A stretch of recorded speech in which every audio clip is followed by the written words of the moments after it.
Hey booze, hey, do your blankets feel like super glue in the morning? Well sis, it's time to shake them off. Welcome to Wake Up Happy Sis, the show that jumpstarts your day with a bang. We're strolling down these self-care streets as we navigate the maze of wellness and healing. We're helping you live happy, healed, and whole. And we do it all with a hearty dose of belly laughs for good measure.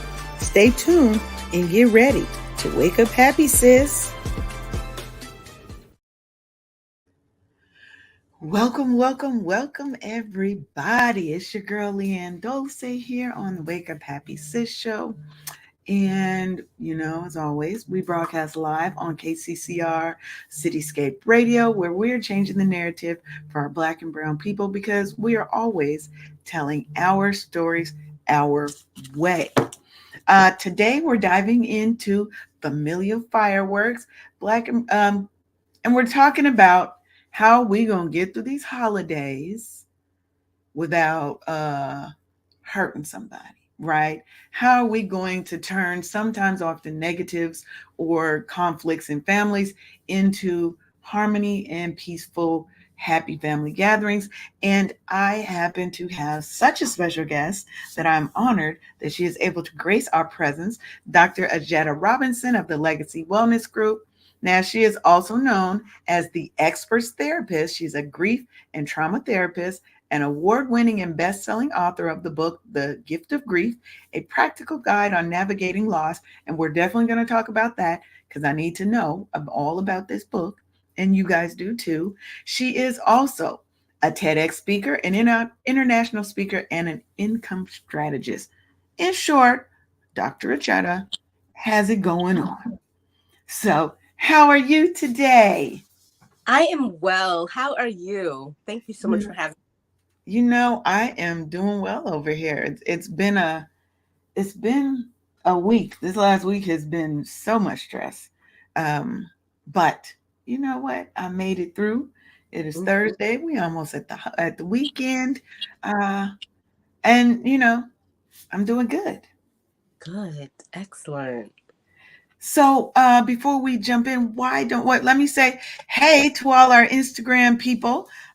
We just started live streaming to Instagram. So we got some new people over there that are joining us. So I want to make sure I say hey to y'all over there for coming in. Oh, there goes Sharonda, my co-host with the most. Welcome. Hey there. Welcome. How are you doing today, Sharonda? Pretty doggone good. Because it's Thursday. It is. I love Thursdays because that is so much closer to my Friday. And these people, this week was coming out of payroll. So for one of my other clients, I do payroll and stuff. And when I tell you payroll, open enrollment, it is so much stress that goes on around the end of the year. We're trying to wrap up the books for the year. Like, oh my goodness, I don't like this part of the work. But somebody got to do it. So before we start, Dr. Ajetta, why don't you tell all the people a little bit about yourself? Absolutely. So thank you so much for such a warm welcome. As you mentioned, I am a grief and trauma therapist. I practice in Maryland, Missouri, and DC. And I really kind of came to this work and specializing in grief as a result of not recognizing that I had non-death related losses, right? Grief that showed up that wasn't as a result of someone dying, and didn't really have words for it, but it was absolutely showing up in my body, right? From a chronic illness perspective, from a productivity perspective, you name it. And so it really wasn't until I did my own work that I was able to be a better clinician and a better servant leader, right? Because this affects all areas, not just my personal life, my parenting, my relationships with my family, with friends, just how you walk in the world when you are walking in a space with armor on that you don't even know that there's spaces in which you don't need it, right? And so I am a trauma and poverty disruptor. And so that started with me, right? doing my own work and really recognizing the things that I may have inherited just as a result of being born, right? Being born in a family system with some unhealed stuff, some, generation Mhm. stuff we don't talk about.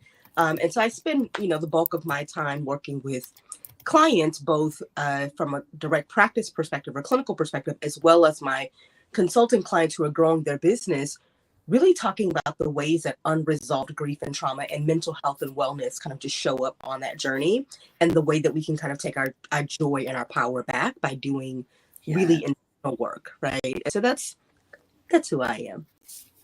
And I think during the holidays, that is, it's even, I think it becomes even more of a thing because even though we're talking about familial kind of issues, you also have that loss of those people who, one, can't be around their families for good and bad reasons, right? Mm, Those who may have other areas of loss where the holidays just bring about a lot of stress. It brings up a lot of hurt and trauma and things that they've been through in their life. So, I think we definitely all need some assistance sometime. And what better than somebody, one, who knows what it's like, what those feelings are. They've been through it, they've worked through it. I tell people all the time is, so often we're running from our past, running from the trauma, and we've got to be like the buffalo. We got to head into the storm. The only way we can get through it is to sit, process, actually fight through it. So I mhm. love that you do that. And I see, tell me about that book back there. I told you, tell me about that book back there now. Come on, tell us a little bit about it. Yeah. So what's interesting is that this is actually not the book that I was intending to write. And what I recognize is the book that I was intending to write would have allowed me to hide in plain sight, whereas this Mhm. one requires Mm. me fully present. I wrote this book as I was grieving the loss of my grandfather. And I thought I was done writing the book. And then my oldest brother died. That's important because the chapter on social media and grief would not have been in this book had my brother's death not been so public, right? And Mm. family members find out about his death because of social media before. And of course, that I was like riled up and I was like, but Yes. other families experience this, right? It was also right around the time that Kobe Bryant died, right? And the whole Mm. people that also died in that accident that weren't named and their families were grieving. And so, how do Yes. we kind of navigate not only as public figures, but how does grief show up in those spaces as well, even when it's not our own loss? And so, this book was really written for people who may be grieving that don't have words for their grief, who aren't coming to therapy. Everyone's not coming to therapy, right? Everyone's not ready for therapy. There Yeah. aren't enough therapists. And then some of us are bearing witness to the suffering of others, and we don't know how to help them. We might unintentionally be saying things that are actually hurtful and harmful because it's what was said to us, right? Like one of the things is oh my God, like they're in a better place. Well, let me tell you who that doesn't comfort. The person who's actually grieving, right? It actually forces them Mhm. to move along in their grief journey, or at least diminish their expression of grief because people keep telling them that they shouldn't be sad because their loved one is in a better place. Well, I'm not there yet, right? And that doesn't make me any less of a good Yeah. Christian that I'm mad at God about this decision that he made, right? And so this book was really designed for folks who are grieving, that wanted a way to name what they're experiencing, especially when we're grieving people that are still alive. And Yeah. that's a big one. We're grieving the gaps in relationships, the gaps in identity, the gaps in where we are versus where we thought we would be, right? So there's a chapter on divorce. There's a chapter on grief in children. We do such a not good job, right, of Mm. recognizing the grief in children because we think that it looks like adults and it doesn't, right? Yes. And I touch on the grief that we have that we carry with us because we weren't honored as grieving children and how that shows up in adulthood. So it's, really dynamic and very accessible and conversational, but it came about because of all the conversations that were happening both in the therapy room, in my personal life, and in the larger space, that I was like, I think we really need to kind of wrap our arms around people to help them be better companions to themselves and to others who are navigating grief, because none of us are exempt, right? Some of us are just doing this process with better skills, better tools, right? Mm-hmm. Um, and more empathy. And I think that's accessible for all of us. And so I decided to make it accessible to all of us, right? And so that's kind of what led me to write the book, kicking and screaming, right? But it's like, do I know enough? Have I done enough? That's the imposter that sometimes, we experience that isn't real, but that shows up nonetheless. And I think I love the part where you're talking about how grief and trauma shows up in children. And I think sometimes as parents, we're only doing what we were taught. Yes. And what ends up happening is we dump so much more trauma and stress on children in our attempt to what we think is help them through it.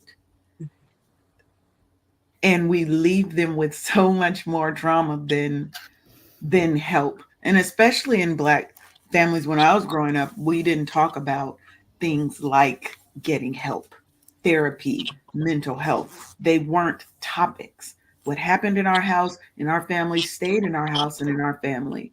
And as children, you stayed in a child's place. Mm-hmm. There really wasn't a space for us to grieve openly about our own losses, not necessarily just losses of people, but experiences and things that have happened to us that made us grow up faster than Yeah. we should have, right? And who do we go to when we're experiencing those? And I kind of feel like we just had a total shift in what the topic was going to be about today, but that's okay. That's how we roll. That's how we roll, and things change, and the conversations that have to happen kind of come out here on the show. So let's talk a little bit more maybe about maybe the grief and the loss that people might be experiencing coming into the holiday season, because you can have a house full of people, all your relatives and family there, and you are still grieving, you are still experiencing loss. Sometimes it's loss of connection Yeah. to the people that are right there in your Yes. face. Yes, absolutely. So I think a lot of times some of the things that what I see and just hear, right, in the larger space, is this loss of tradition. I remember what Christmas was like, and the routine, and the ambiance and the feel and the schedule when Christmas was held at grandma's house, right? And my grandmother now has dementia, and so she's not able to do any of those things. And we also don't have Christmas at grandma's house because, I mean, I'm recovering from, this wicked cough and whatever this virus that's been going on, right? And she Mhm. COVID twice as someone that's bedbound and doesn't leave the house. Jesus. Some of that is about protection, but there's loss even in doing what's in the best interest of other people, right? Yes. And so what we're finding is that we've lost some tradition. Sometimes that shows up. Grief shows up in the details. Love does as well, but grief absolutely shows up in the details. Like the hot water cornbread is, there's something. I'm using her recipe. I'm even using her cast iron skillet. I think it's like, Grandma, come put your finger in the batter. It's you. It's like her. you, right? That makes this thing that it is. And there's nothing that replaces that, right? We've lost historians. We've lost our stories because they're locked up in, for our family, a brain that doesn't function the way that it used to. So my grandmother can't tell some of the stories that she used to tell around Christmas time because dementia robbed her of the present moment a lot of the times, right? And we're experiencing that in different ways, right? Our stories are different because of who's not present around the table. We have had long-term 20 and 30-year marriages disintegrate. That changes the dynamics of what family looks like around the table, right? It changes, the routine and the schedule. There's some kids that midway are being shuffled to another parent's house, right? Like there's so much that's happening. But what about the adults that are in the room that you're present, but we're not acknowledging the elephant because it's not the right time to do so. And yet it's sitting right there because there's this unresolved, unaddressed thing. And so, some of us play nice. Some of us dread the holidays because of the cousin that isn't going to be able to hold their tongue, or the aunt that's going to comment about your weight or your singleness, Mm-hmm. or your body or what have you. And so we're anticipating um, the uncomfortable expression or exchanges. And so we're not even fully relaxed going into those spaces, right?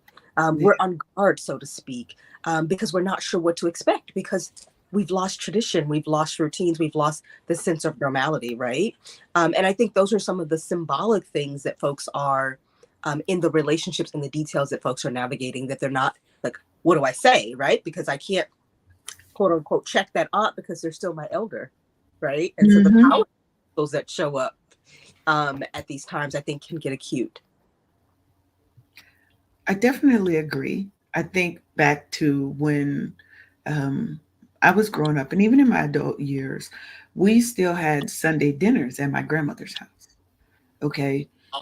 When it was holidays, the reason why the vast majority of us know how to cook the way we do is because everybody had a thing that we cooked with my grandmother, right? Mm, Um, and so when things changed and she was not able to do that, and she's passed now, but it changes the dynamic, right? The people that used to come around that no longer do or have that connection, so you have that loss there. We definitely have the loss of tradition, right?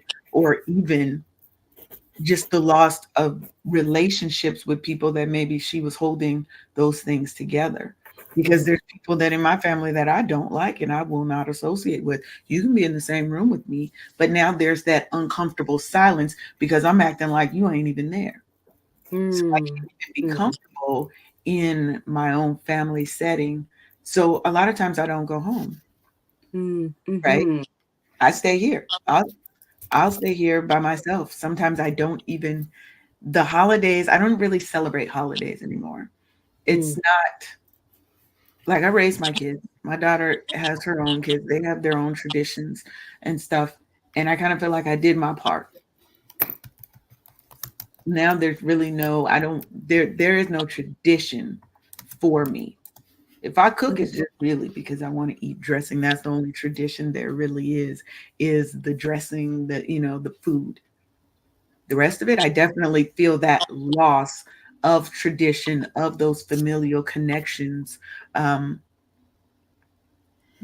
such that I just kind of squirrel myself away at the house. mhm, Hmm.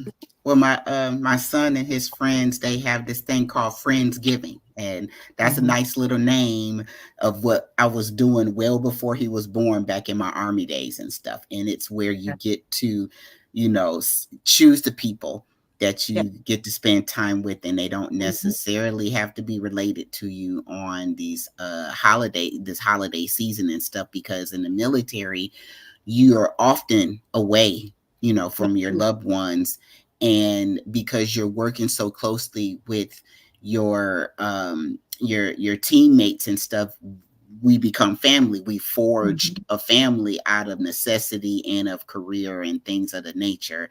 And sometimes your friends become your family, and sometimes your family becomes your friends, because I find, the older I get, I'm discovering or rediscovering new dynamics of my family members. I'm all about family. But there was a time when I was younger, when I was a teenager, where I just wanted to get away from my family. And that's why I went into the service. But Mhm. it's my family is so much more extended because of the service. And you you create your family where you are and stuff. And so for you, Leanne, that's something, the tradition is what you make it. Tradition it seems like it has different dimensions of definitions, if you will. mhm. And it can you can create it where you are with who you're with and who you run to whenever. It doesn't have to be a family member. It can be those relationships that you forge and you create because you chose them, not because you're related to them. And And blood does not make family. It just doesn't.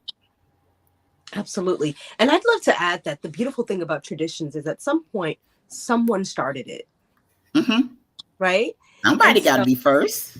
yes, someone has to be first. And so we have traditions, that I have with my kids that I started. They weren't ones that I had when I was, Mhm. right? But they honor the way that I want to, lead in my family and how we want to live our values out loud, right? So when I Hmm. don't for Christmas, we create and have our own traditions that we do every single year that my kids Hmm. look forward to doing, that they get to Mhm. participate in, right? And I Hmm. think that's important. Those are the things that I want. That's the piece about disruption, right? So if there is this gap and this rub that as a result of what is no more, what are the things that we desire and value that we actually can infuse, right? And sometimes it Hmm. does require that we kind of spearhead some of those things. The question that I asked people that have um, gaps in relationships, if those gaps are ones that they would prefer to close, because not all gaps, like some gaps exist and they create breathing room, and that's totally fine, right? And then there's other gaps that's like, that's an open loop I'd like to close. And so if Hmm. that's the case, what I often ask them, what's the cost for you if that loop doesn't get closed and then the opportunity goes away? See, one of the things that we take for granted is that we have time. And the thing that grief reminds you is that you're on borrowed time, right? Time is Yes. a gift that is unopened by so many people. What would you do today if you were able to recognize that you have a finite amount of time, right? And the thing that I find that people um, navigate or struggle with the most in the aftermath of loss is the undone. The things, the phone call they didn't make, the text message, Mm. the apology that they wish they had an opportunity to offer, right? The reconciliation that they thought would happen somewhere down the line without any plan. It's the undone and the unsaid that I find people grapple with the most and struggle with the most. It is the guilt, right? It is Yeah. one of the Mm. single big indicators that I find people who are able to heal and do the healing work and find meaning in life post loss, and the folks who get stuck and that loss becomes traumatic, um, is the undone, right? And so those are the things that I encourage folks that have a gap or an open loop, as I like to call it. Someone has to disrupt whatever that pattern is of Mhm. disconnection, of unforgiveness, of disconnection. Someone has to disrupt it if we're going to close a loop. Or sometimes we don't need to close the loop. We need to get it, spin it in another direction. This is the way we have been going and it doesn't work for us. What would it look like if we did this thing, right? And so be curious about the things that, if they remain undone and unsettled, would cause you to regrieve all over again, right? Hmm. And so Yeah. sometimes And Man. sometimes that means forgiving people who aren't sorry, but that doesn't mean that you have unopened access, right? We still But get to have but that. doctor, forgiveness is for you, not for the other person. It took me mhm. years. I wasted so many years not understanding or internalizing the definition of forgiveness. It's about me, not about them. They cannot be sorry all day long, but Absolutely. the point that I made it right and reconciled it. I'm a bookkeeper by trade, reconcile, but it's the it's the I made it right for me Yes. before the person left this earth. Now, the person Mm, left this earth without making it right with me. That's not my problem. That's something they got to take Yeah. up with their higher power. I have nothing to do with that. But I am right. I made it right by reconciling and forgiving and just letting it go, because when you're carrying around this grief, or no, when you're carrying around grudges or unhealed feelings, blah blah blah blah blah, it's like a suitcase full of mess that you're lugging into your daily life because you absolutely. refuse to Mhm. forgive somebody. And when you finally get to the point where you set this doggone suitcase down and you refuse to pick it back up because in your mind you've reconciled yourself to forgive, I because you can't, when you have toxic people in your midst, if you cannot have them in your inner circle where you can have an adult relationship or conversation with them, you got to speak to them in the spirit and just, hey, I forgive you, I love you. And you can even tell that person, but if they're not ready to forgive themselves, that's not your problem, it's theirs. Now, Always. right, but I think sometimes people get mixed up with the fact that I forgive you does not mean you are allowed back into my life, right? Well, that That part. does not mean that I have to forgive you and allow you to keep being in my space, access to my space, especially if it's a toxic person and they have no feelings of being sorry about the trauma or whatever that they put upon you. Now, Mm-hmm. I don't like this family member, but I forgave them a long time ago. Mm-hmm. But that doesn't Mm-hmm. mean they maintain access to me, Right. right? I have Right. my set of Right. boundaries and things that I won't do. Now, if I see her, I will talk to her. I'm not like that. I know how to be civil, cordial, and all that, but we will never have the relationship that we had before. You Mm-hmm. don't get back that access. And it doesn't mean that I'm upset, I'm mad. I just know that sometimes a tiger is a tiger. And as Hmm. much as we want it to be a house cat, it isn't. And we have to know what it is. And then you make those those determinations of how a person gets to engage with you and be in your life based on that. I have so many other great things going on. I can't even be focused on the negativity of somebody else who isn't sorry or isn't ready to to move in a different way. I'm okay with that. I see you for who you are. I love you. She's my family member. I love her. I'm not Mm-hmm. going to let nobody harm her, Hmm. but that doesn't mean that you still get to have that same place that you had in my life, right? So I gave up the anger and all. I gave that stuff up many, many years ago, right? But we learned the lesson. I try to look at everything in terms, even with loss, I try to look at things in terms of what is the lesson and how can I apply what I'm learning to my life. How can I make myself a better person? Because that's all I strive to do is be better than I was yesterday, right? To be able to navigate trauma, loss, grief, the holidays. Because sometimes I don't want to be around other people, and people sometimes don't get Mhm. that sometimes I don't want a friendsgiving. I get invited lots of places and I'll go if I want to, but sometimes I really want my new tradition to be that Christmas, pretty much the whole month of December, I am on a vacation somewhere. Like, I've raised my children. My daughter is very grown, has her own child. I've done those things, been there, done that. I feel like it's me time, you know, and I love what you were saying, Dr. Ajetta, about sometimes we have to spearhead the new traditions that we want to see. I'm trying to be the rich auntie that just flies in. Hey, y'all, I just came back from Bermuda, from Barcelona, from wherever. And they're like, where are you going now? That's the new tradition I am trying to build. So, Yeah, and I think we get to do those things in ways that honor the life that we want to live, right? And I think that's important. I'm always mindful of making sure that we are navigating and making those decisions from a place of kind of our healed self.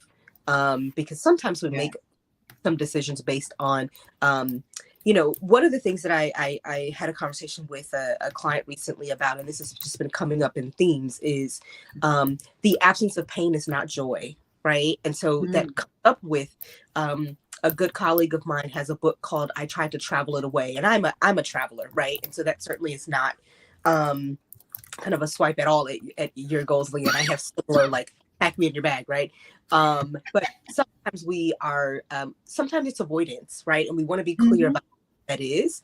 Um, But we get to change our minds. We get to be curious about what is it that would honor my life in this Yeah. season, right? Um, and do that, right, and give yourself permission to do that, right. But if we find that we're doing whatever it is, the new tradition, the new activity, because we want to avoid a thing, that's probably not our healing work, that is distraction. And Yeah. it works for a while, but the thing that we know about grief and trauma, and really any psychological injury, which most mental health challenges are, is that when we have quiet time, and we have downtime, voluntary or involuntarily, the body is geared towards survival. And so what we'll notice is that we will have the inability to sleep, or we'll be resting, right? And we won't wake up. It's not productive and restorative rest. So we'll wake up still feeling Mm. exhausted. We'll find, decreases in productivity. We'll find challenges with concentrating, right? Or even gaps in, memory. This anticipatory kind of grief that sits in our chest and in our stomachs and in our body. And so the reality is that the body is remembers, the body knows well before our conscious mind registers the thing that is unprocessed and not metabolized, right. And so I always just Mm. recommend that just check in with themselves. Mhm. Where's this need, this desire originating? Is it originating from a place that seeks joy and peace, or is it originating from a place that is seeking the absence of pain? Because oftentimes if we get real clear and honest with ourselves, we are able to reconcile where we are, right. And there's a continuum we can float in and out of, Mhm. but being kind of mindfully living and being fully present in our own lives, because we're really good about showing up for other people and abandoning ourselves. Being fully present in our own lives requires that we sit with ourselves and understand the why behind the how and the what, right. And I think that is so important for those of us making meaning in the face of kind of loss, tradition, just Mhm. changing circumstances, right. Yeah, I totally agree with that. I totally agree with that. I do what I call body scans. Mm-hmm. So especially when I am, because I suffer with, I wouldn't say depression. I have little sometimes depressive episodes, you call it, Yeah, whatever. we all Right. have. Sure. Right. And in those instances, like I said, I'm the buffalo. I'm walking into it because I don't want to stay in that space. I want to see what it is. So I really try to do a full body scan of where is this, where am I feeling this? What is causing this? Kind of so I can try and get to what the root is. And sometimes you'll be so surprised when you do that where it's actually coming from, right? Sometimes it was an experience that may have happened to me recently that triggered something from when I was a child. And I tell people, I don't consider a thing of being healed, a person of being healed. I feel because you can always be triggered back into that feeling. To me, healing is just like a journey. I'm still on this journey of healing. There's not really a destination. Like I said, to me, it's always I'm better than I was before I learned how to navigate the triggers and the things that happen so that I don't allow it to consume me. It doesn't become the everything and I get lost in that pain or that trauma, that old feeling, that old hurt, whatever, right? So I try to look at, what's going on in my body, in my mind, in my feelings, and what are things that I can do to help move myself forward from that, right? So that my bounce back is less, takes less and less time. You're not sitting in what I call just sitting in grief, waiting for somebody to come lend me a hand to get me to pull me out of it. Um, I've I've probably since I was really young, one of my friends was like, "You are always analyzing," and I never realized that that was another trauma response Yes. that I was having. Is I was always psychoanalyze. Like I was like, I don't need no therapist. I analyze myself. You don't have all the answers. And it's okay to get help and it's okay to talk to somebody because if you're constantly analyzing. There's a reason why you constantly feel the need to analyze. So just don't be scared to reach out and get the support that you need. There's nothing wrong with it. What I do like about the younger generation is that they are so open to getting the help they need. They will walk off a job, baby, like this is not healthy for me. Whereas my generation, you did not just walk up a job and you didn't have something else already lined up, ready to go. They'd be Right. like, I don't need this job. I'm out. This is not serving my happiness and my mental health. They don't got a job to first and they just go. And I Yes. love that. I love that they're not sitting in that pain and in the trauma, hoping that it's going to get better. Absolutely, absolutely, and I absolutely love the evolution, right, of that, and of course it exists on a continuum because there's some that, you know, there's always this conversation around this kind of zero tolerance, or what many are calling kind of, oh, they have no work ethic, and I don't think that's the case, right? I think that there's different levels of there's different tolerance for working conditions that we had accepted as normal, right? Because we didn't have voice, we didn't have agency, and in AI and remote work and all of these things are really kind of blowing the lid off of some of those restrictions that that forced us to learn to navigate the way that we did, right? And I think that's amazing. It reminds me of I have an 8-year-old son. When he was in 6th grade, I got a call from the assistant principal, and I'm like, oh Lord, like he's never gotten in trouble in school, but why were you calling me? And she's like, hey, I was just wondering what you do for work. And I was like, what did he say? And he had said in carpool that homework violates his boundaries. And she wanted The to, kids That is violating my boundaries. yeah. And I was like, and so I'm like, yeah, so I'm a therapist. She's like, yeah, that tracks. That tracks. She's like, yeah, let's talk about boundaries and self-care. And apparently you guys have we have 30 minutes of quiet time. It's really like I choose to take a nap. The kid they can do whatever they want to. It just you can't just disrupt someone else, right? And I instituted that's one of the things that we have in our house. He looks forward to it. He plays Minecraft, he'll play with his friends, whatever. He knows he has 30 dedicated minutes, and homework cuts into when he can start that time, and whatever, he was really looking forward to it. And He so values his he asked, like, what do I values his self-care, and that homework is cutting into my self-care time. and I'm like, I don't disagree, son. I don't disagree, right? About the homework being is it really doing what it needs to do? But it definitely violates his self-care. And I just love that, he has that language at a very, very young age and a very early Yeah. age. He's very protective of that individual time, but also our family time. He's very clear. He's like, mom, you have to check your phone in, right? Like during our movie time and during our dinner time. He reminds me that I set the rule that we check our electronics in, and I have to be compliant as well. And so I love that. Yes, I love that.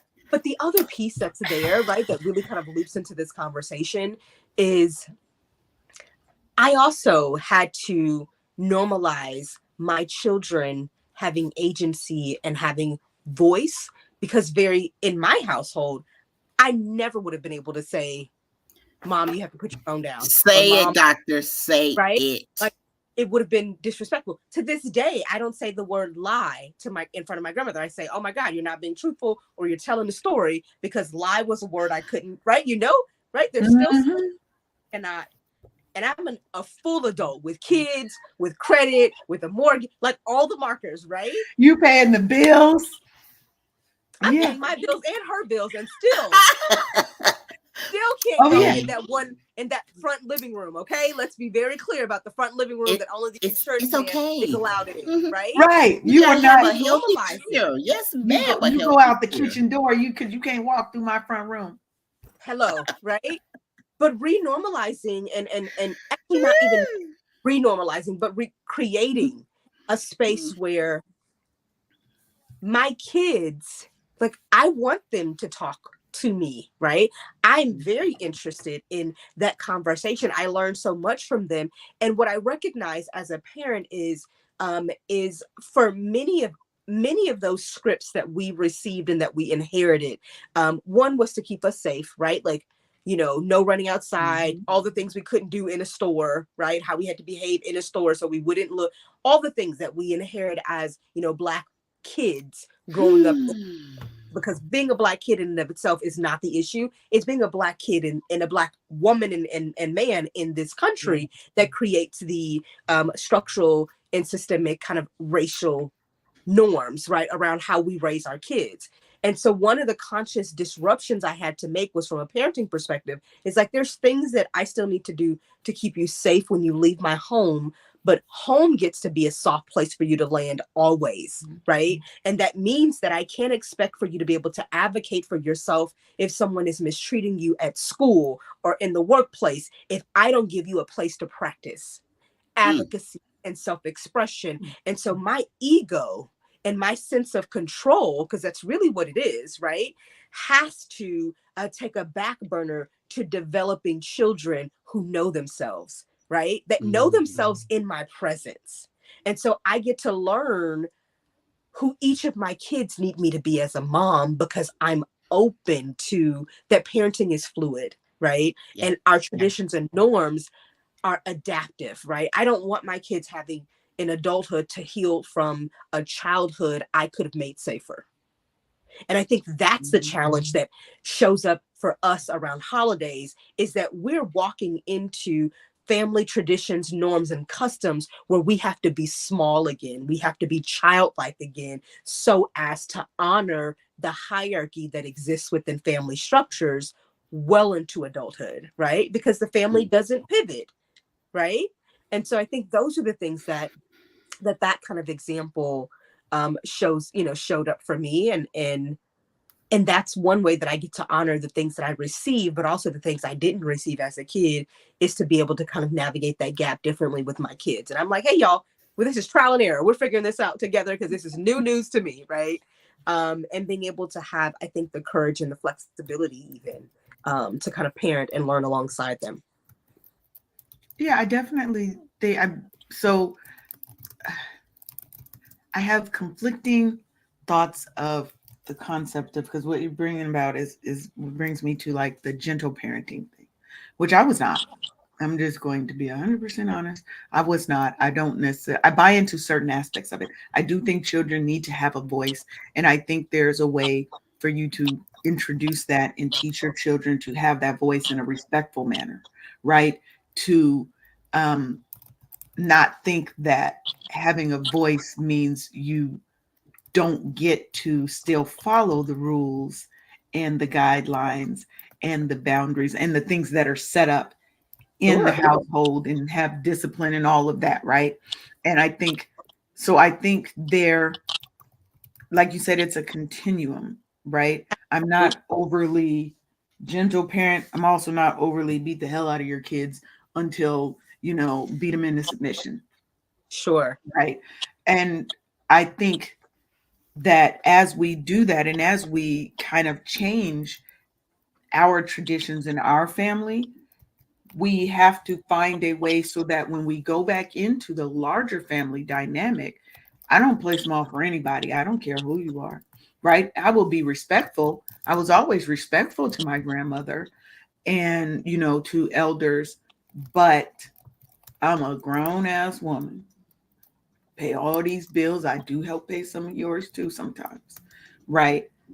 There's a level of respect that you have to give back.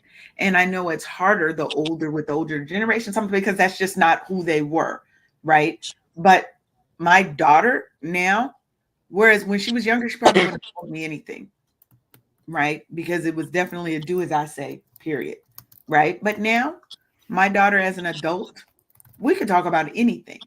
And I think people they still don't even understand that dynamic of, because I had to shift my view of her. And yes, you mourn the loss of, oh, that was my child, my young child, right? Still my child. She's a grown woman now, and I have to respect her as such. And I think being able to make that shift and understanding that growing up, I had to give her the ability to have a level of a voice so that she didn't grow up trying to adjust from trauma like I did. Because I didn't want that for my child. And you start to realize when you look at the way that you are and the way that you handle your children, is sometimes we go, when we've hit trauma, we either are going to revisit that on our kids, or we go so far left sometimes or so far right because we don't want to do that. Now we're not parenting and you're your kid's friend Yes. instead of their parent. And I didn't want that. So I was like, I have to, I have to navigate and figure out how do I get a balance in that, to where I'm sometimes one of the only adults in the family some of the kids respect. And they Yeah. will never come to me and talk to me in a way that they talk to others. I also have some, like one of the kids in my family, one of my cousin's kids, we were just at the house and he was having a full-on conversation with me. And they were like, he talks to you? I was like, yeah. I said, that boy don't shut up. What are you talking about? He's been talking to me. He told me what he doesn't like when you guys call him this, and that he told me what he preferred to be called. And that's what I call him. Mm-hmm. Right? Kids deserve respect too. Like we said, they go through their own loss of things. And when you put an identity on them and they're trying to tell you, I would prefer if you called me this, or if you treated me this way, we have to listen. And we have to give them that ability. And literally, he talked my head off for like 2 hours, and they were like, "He don't really talk to us." I said, "You guys don't listen, and you don't talk to him. You talk to him like he's a baby, and he has thoughts. He has his own mind. He has his own concepts of stuff." And sometimes we don't give them that chance and that opportunity to just be themselves in that space. And then we wonder why they grow up and they're maladjusted. They're, Sure. they're having their own problems. And I've always tried to find a way that I didn't leave and dump all of my trauma that my grandmother just was trying to raise us, because my Yeah. mother died when I was young. So she just did her best. I don't Yes. blame her for anything, because I think at some point we have to take ownership of our healing and of our trajectory in our life. We can't continue to say, "Oh, this happened and that's why I'm the way I am." You're the way you are because you refuse to get help to resolve the hurt, the pain, the trauma, the whatever. I didn't want to live in that pain anymore. So I had to, what do you call it, make the decision, do, like you said, do that investment that takes stock of, is the change, or is staying here causing me more hurt and pain than to get the help and to live a better life and not make decisions out of that pain. So do you have tips for others that may be kind of sitting in that same space of, I want to do something different, but I'm not sure, how do I get out of this cycle of hurt and pain that I'm in? Mm-hmm. I mean, I think the first thing is to acknowledge the hurt and the pain. Like what's at the root, what's at the core. So that's, one way that we can be in community with others is to be able to honor ourselves first, right? And so what is the pain? So acknowledging that, giving that space. Some of us have never said out loud the things that we've endured, right? And so we kind of keep moving through them, try to keep pushing, but they wherever you are, they show up, right? Mhm. And they change the way that we can even be in our bodies or be authentic with other people. What are your rules of engagement? Again, we all have non-negotiables. We all have things that help us feel safe, that help us feel seen and heard. It may be, I have a nickname that my grandmother's the only person that's allowed to call me that, right? I'm like, Mhm. that is not my name, right? Um, and for me, a big part of that is about, people are comfortable when they feel like they know what to expect from you, which means that they might still treat you like the old version of you, And that is dishonoring to you and who you are today, right? And so I think that piece is important. The other piece is, what do we want and need to communicate to the people that we are interacting with, right? And this is about boundary setting, but the other piece that I think happens a lot is that we have uncommunicated expectations that Mm. keeps gaps and unforgiveness and unhealedness, and it may be a misunderstanding. It may not. It may be willful ignorance, but we are sitting with assumptions until we check them, right? And so Yeah. one of the things that we are expecting from people that we think, well, I shouldn't have to teach you that. Yeah, but we all desire something different, right? Mm-hmm. And you can't Take hold people to that. a standard that hasn't been communicated, right? Um, Especially when those standards change. My standards are completely different as an individual as Mm-hmm. opposed to as a mom. I had Mm. almost a zero tolerance policy when it comes to my kids, right? My kids and my Yeah. grandmother. I have a different level of tolerance if you're talking to a Jetta, right? Because there's not a whole lot of things that bother me, that upset me, but I have zero understanding when it comes to my kids. So I'm going to Lose your communicate mind. Lose your mind. the All of it. first time, right? The first time I'm going to communicate. The second time I'm going to reinforce, right? Good. And you get two different people, right? Depending, and you have choice. You have a choice. Why you You talk have about a my choice. life, doctor? Why? Why? You have a choice in which version of me you get. Yes. Yes. And That so I part. think those are some things that are so important. And especially when it comes to kind of this holiday season, right? Particularly, um, what are the things that you need, right? In order to show up in space and be in community.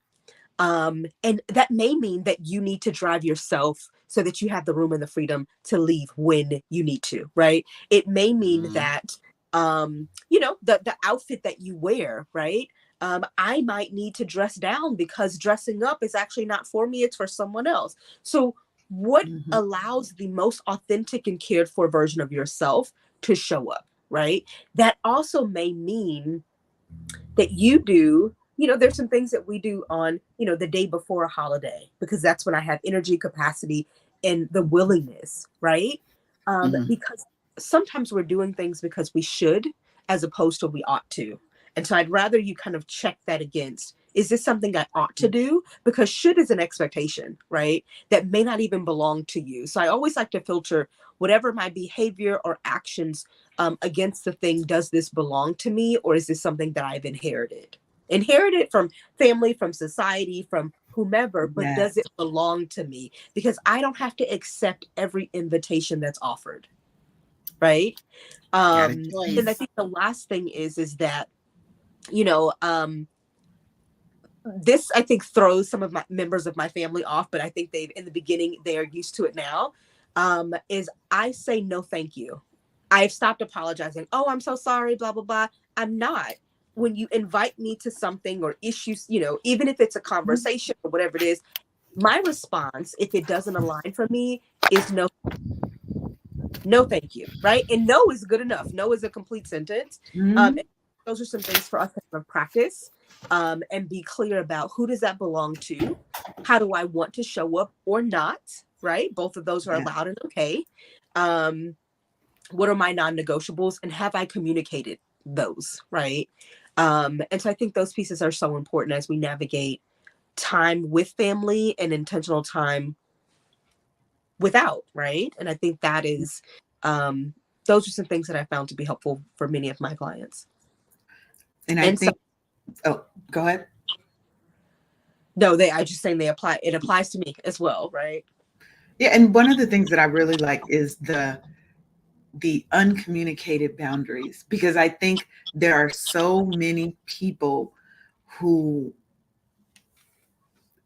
not necessarily that they're scared to say it, but like you said, sometimes it's an elder and you grew up where you did not address elders in that manner, and people are used to seeing yesterday you. I'm not 12 years old anymore. I'm not 15 years old anymore.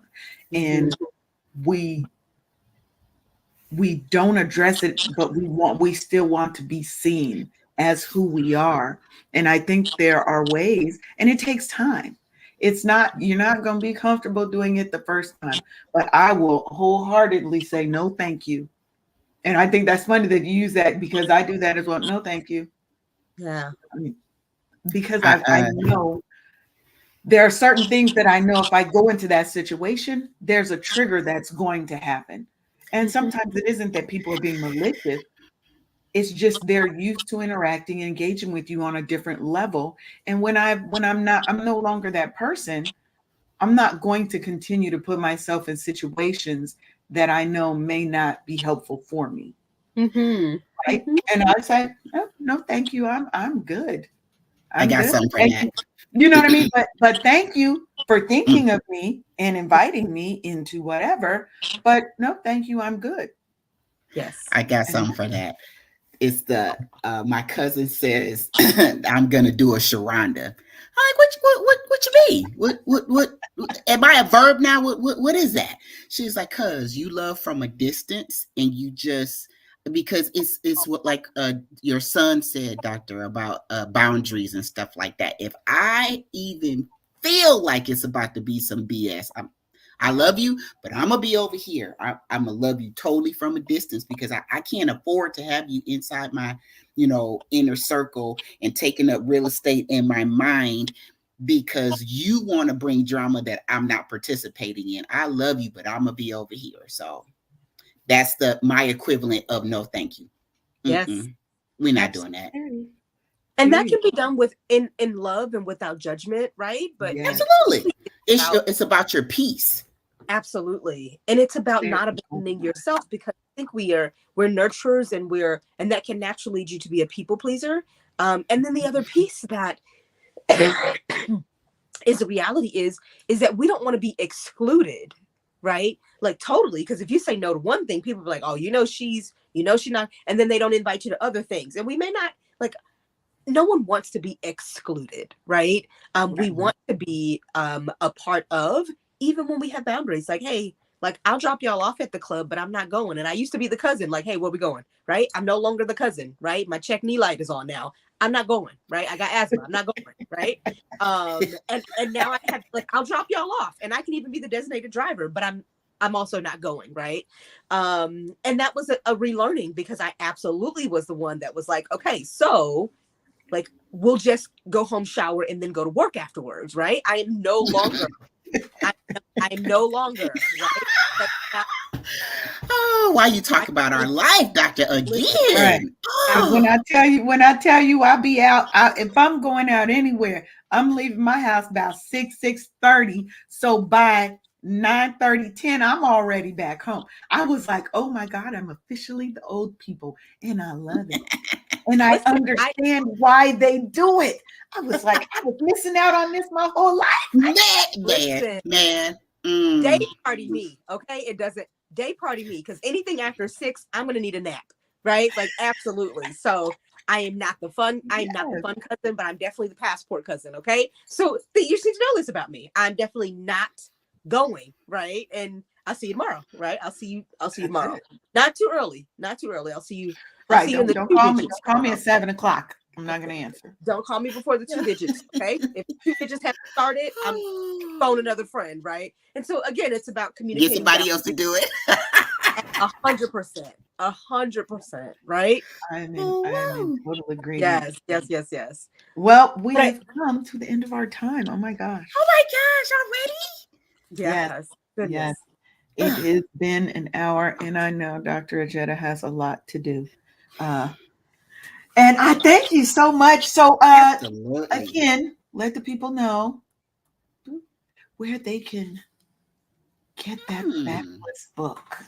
Absolutely. So if you go to ajetarobinson.com/book, if you want a signed copy, it'll come directly from our fulfillment team.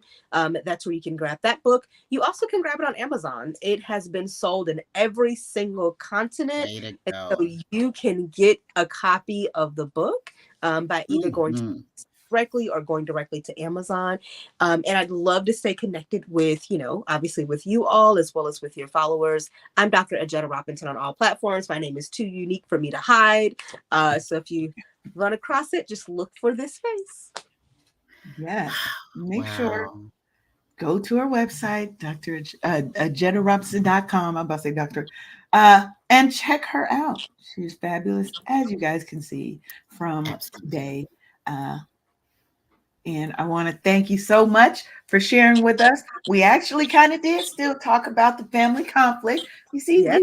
we wove it all the way back in, but I think it was such a conversation that needed to be had, and that somebody out there is going to listen and they're going to be helped, and they're going to realize, wow, maybe I do deserve a little bit better than what I've been giving myself or allowing others to give me.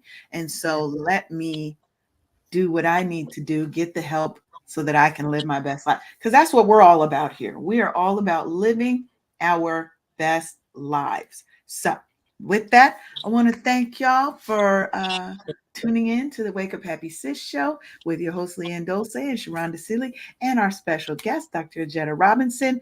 And we will be back on Monday. Monday is a special show, y'all, because it's somebody's birthday. So, let me get my fan. Get my fan out. So y'all She talk know. about me. She talk about me. Yes, we've got a special show. We're going to be talking about faith, and we're also going to be doing a little celebration for Sharonda's birthday. There's likely to be a giveaway or something. You never know. So make sure that you tune in live 10 a.m. on Monday and join us. So thank you again, Dr. Jenna. Thank you so Thank you. much. Thank you. Thank you. And y'all have the day you're meant to have, because remember, you can't control what other people do. You can always control how you respond and react. Have a blessed one. Have a good one. Thank you for tuning in for